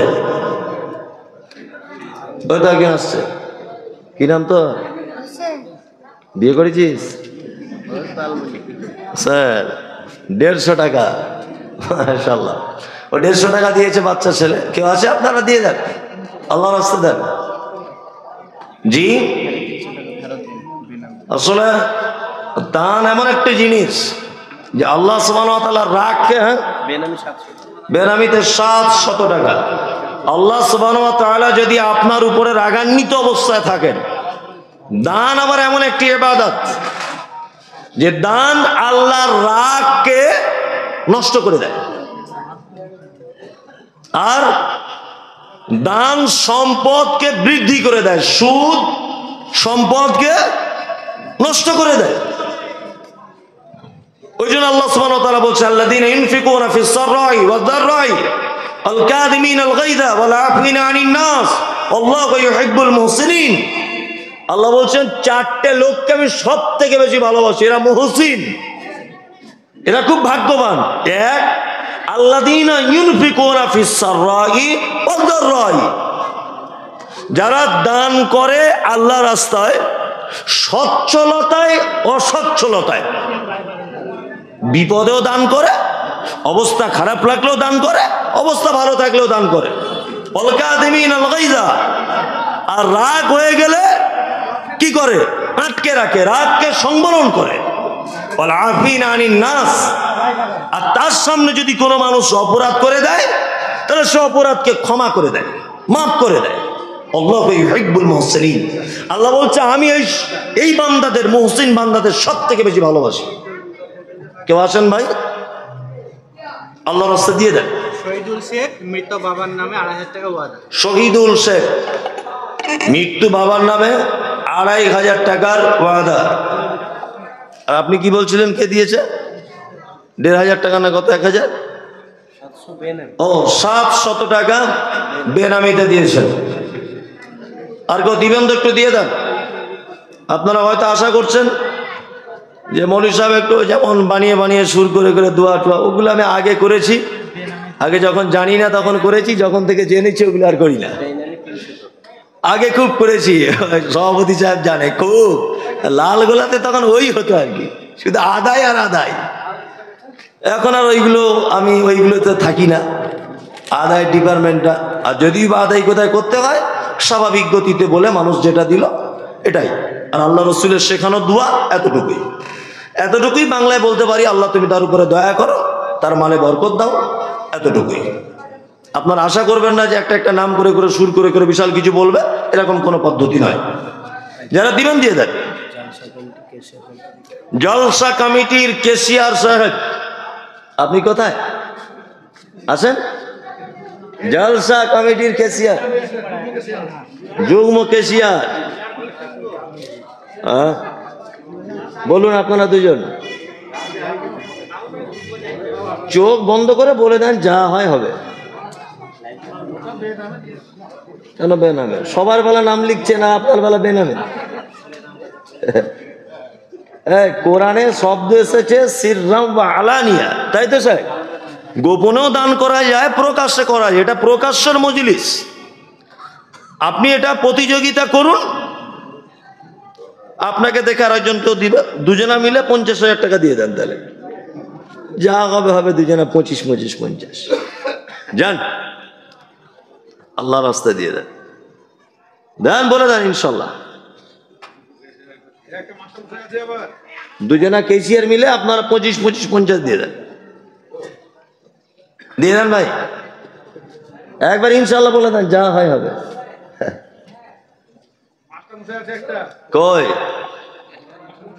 মাশাআল্লাহ, মাস্টার তো আরো বড়। লকডাউনে টোটাল ছুটি 3 বছরের টাকা, কি চারটিখানি ব্যাপার। লকডাউনে পুজোর এখন ছুটি চলছে, মাস্টারি চাকরির মতো আরামের আর কোনো সরকারি ডিপার্টমেন্ট নেই, শুধু ছুটি। না মেঘ করলেও ছুটি, অতিবৃষ্টি ছুটি, গরম হলে ছুটি, রোদ বেশি হলে ছুটি, ছুটি আর ছুটি। আলহামদুলিল্লাহ, মাস্টার খুব সম্মানী ব্যক্তি, বাপেরও স্যার, ছেলেরও স্যার, মায়েরও স্যার, খুব সম্মানের চাকরি এটা। মাস্টারমশাই আপনি একবার ভেবেচিন্তে বলুন ভাই, খুব ভালোবেসে কথাগুলো বললাম, কিছু মাইন্ড করবেন না, বলুন। 20,000 করে? ও আলহামদুলিল্লাহ, 2,000 করে, দুজন 4,000। ও 5,000 দিয়েছেন, আর আপনি 2,000। ও মানে 7,000, দুজনের 10,000 টাকাও গেল না। হ্যাঁ, এরকম করলো। হ্যাঁ, এটা কিন্তু খুব আশ্চর্যের বিষয়। মাস্টার সাহেব, আপনি অন্তত আর 5,000 টাকা দিয়ে দেন, যান, আল্লাহর রাস্তায় কি আছে। 5,000 টাকা দিয়েছেন, সবাই যখন আবদার করছে আর 5,000 টাকা দিয়ে দেন, পরে দিয়ে দেবেন, কি আছে। জি, যাই হোক, যুগ্ম ক্যাশিয়ার দুজন 7,000 টাকা দিলেন। তবে এতে আমরা জনগণ, মাদ্রাসা কর্তৃপক্ষ কেউ কিন্তু খুশি নাই।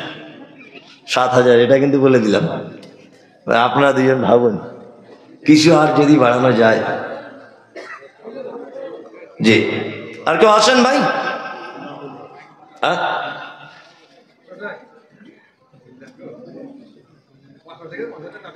না, 5,000 টাকা আপনার মতো কিছুই হবে না। আচ্ছা, ঠিক আছে, থাক থাক। যে ওনারা দুজন 7,000 টাকা ওনারা আবদার করছিলেন বলে আমি বললাম, তাছাড়া আমার কোনো কিছু নয়। যারা আপনারা দিয়েছেন, আজকেই যে দিতে হবে তার কোনো মানে নেই। সারা বছর পড়ে আছে, সবসময় আপনারাই দেন, ওই জন্যই হয়েছে এগুলো। তবে আজকে মানুষকে বলা একটা খুশি বিষয়, যাচ্ছে জলসা বছরে বাৎসরিক একবার, এই জন্য খুশি করে মানুষের কাছে বলা হয়। দান নিজস্ব ব্যাপার, এটা একদমই ঠিক। আর আমরা যে কোনো মানুষকে জোরও করছি তা না, এটা জোর করার ভিতরে ধরবেন না, এটা আবদারের ভিতরে, ভালোবাসার ভিতরে ধরবেন, তাই না? হ্যাঁ, এটা ভালোবাসার ভিতরে ধরবেন। যাক, আপনার কেউ দিতে চাইলে দিয়ে দেন, তাহলে শেষ করে দিই। সভাপতি সাহেব আর কিছু বলবেন? মজলিস ভাঙার দোয়া বলে দিই। হ্যাঁ, আর কি চালাবো, চালানোর মতো তো কিছু নেই। হ্যাঁ, গজল টল কিছু বলা যাবে না, এই শেষ। মজলিস ভাঙার দোয়া বলে দেন সকলেই। সুবহানাক আল্লাহুম্মা ওয়া বিহামদিকা আশহাদু আল্লা ইলাহা ইল্লা আনতা আস্তাগফিরুকা ওয়া আতুবু ইলাইক। আসসালামু আলাইকুম ওয়া রাহমাতুল্লাহ।